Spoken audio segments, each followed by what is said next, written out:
kasih telah klik video ini. Saya Evan Elwado dari kelas 92 akan mengajak Anda untuk bercerita tentang suatu tokoh ternama yang menginspirasikan kita semua. Dia pun yang telah menciptakan perusahaan ternama, yakni Apple. Steve lahir dengan nama Paul Jobs di San Francisco, California, Amerika Serikat, 24 Februari 1955. Ayahnya merupakan seorang muslim dari Syria bernama Abdul Fattah Jandali dan ibunya Joanne Shebel, warga asli Amerika, terlahir dari keluarga kurang mampu serta ibunya yang hamil karena kecelakaan. Joanne bertekad jika anaknya lahir harus diadopsi oleh keluarga sarjana yang sukses. Namun, setelah sekian lama, akhirnya ada yang mau mengadopsi Steve. Shebel menolak karena ia tahu bahwa yang ingin mengadopsi adalah seorang yang tidak pernah lulus kuliah dan tidak tamat SMA. Shebel berubah pikiran dan bertekad akan menyekolahkan anaknya hingga perguruan tinggi. 17 tahun kemudian, Steve Jobs kuliah di sebuah universitas yang hampir sama mahalnya dengan Universitas Stanford, sehingga tabungan orang tuanya yang hanya bekerja sebagai pegawai biasa itu habis lenyap untuk membayar biaya kuliah Steve Jobs. Steve remaja kala waktu itu mengalami dilema luar biasa dengan keadaannya yang sudah 6 bulan kuliah. Dengan rasa takut dan gelisah, dia memutuskan untuk berhenti kuliah. Steve menganggap bahwa keputusan itu yang terbaik bagi orang tuanya. Pertemuan dengan kawan lama dan garasi rumah, Steve sepasang kawan Jobs dan Wozniak muda resmi status drop untuk berhenti memilih kelas wajib dan mulai mengikuti kuliah yang ia sukai. Siapa sangka kala itu ia memiliki kelas kaligrafi. Sejak kuliah, Steve tidak memiliki kamar kos maupun tinggal di asrama mahasiswa, sehingga selalu menumpang tidur di tempat teman-temannya. Berselang 10 tahun kemudian, ia bertemu dengan teman lamanya di SMA, yaitu Steve Wozniak yang dipanggil dengan sebutan Woz. Ia adalah seorang yang ahli di bidang elektronika. Pertemuan kedua Steve tersebut adalah awal dari segalanya. Dari teknologi yang hingga saat ini bersaing ketat dengan teknologi canggih lainnya.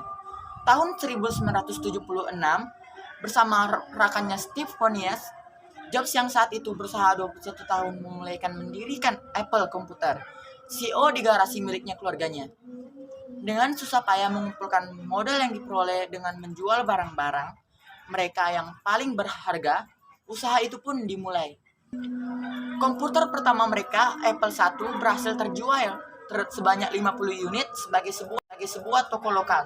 Dalam beberapa tahun kemudian, usaha mereka berkembang pesat sehingga tahun 1983 Jobs menggait John Schuessele dari Pepsi Cola untuk memimpin perusahaan kecil milik duo Steve tersebut. Kemudian 5 tahun setelah pemecatan tersebut, rupanya justru membawa semangat baru bagi dirinya. Ia pun memulai usaha baru dengan nama Next Computer dan perusahaan animasi Pixar. Next yang sebenarnya sangat maju dalam teknologinya, ternyata tidak membuahkan hasil yang baik. Akan tetapi ia berhasil mendongkrak Pixar menuju kesuksesan berkat campur tangannya. Melalui Pixar, Jobs membawa tren dengan gaya baru dalam dunia film animasi. Seiringnya diproduksi di film yang berjudul Toy Story dengan The Incredibles, Sobat Zona pastinya sudah sering menonton film-film tersebut, bukan? Pengajarannya adalah setiap manusia pasti memiliki kekurangan, tidak terkecuali manapun. Pada tanggal 5 Oktober 2011, Steve Jobs pun meninggal dunia akibat penyakit yang dialaminya bertahun-tahun lamanya. Beberapa kemudian, saat sebelum kematiannya, banyak orang yang beranggapan Steve Jobs adalah orang yang tak terkalahkan. Kisah inspiratif Steve Jobs jatuh bangun kehidupan seorang bos Apple. Banyak hal yang dapat kita contoh dan pelajari dari sikap sejarah hidup Steve Jobs. Sikap percaya diri dan pantang menyerah merupakan sikap yang dapat membuat ia menjadi seorang yang sukses. Walaupun ia berada pada kondisi keluarga yang kurang mampu, memutuskan untuk berhenti kuliah, dipecat perusahaannya sendiri, dan menderita penyakit selama bertahun-tahun.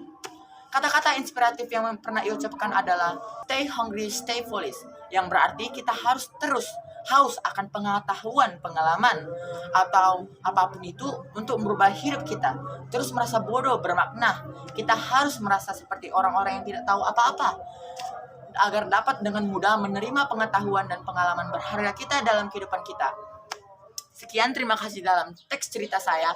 dan semoga dapat memotivasikan, menginspirasikan kita semua. Sekian, terima kasih.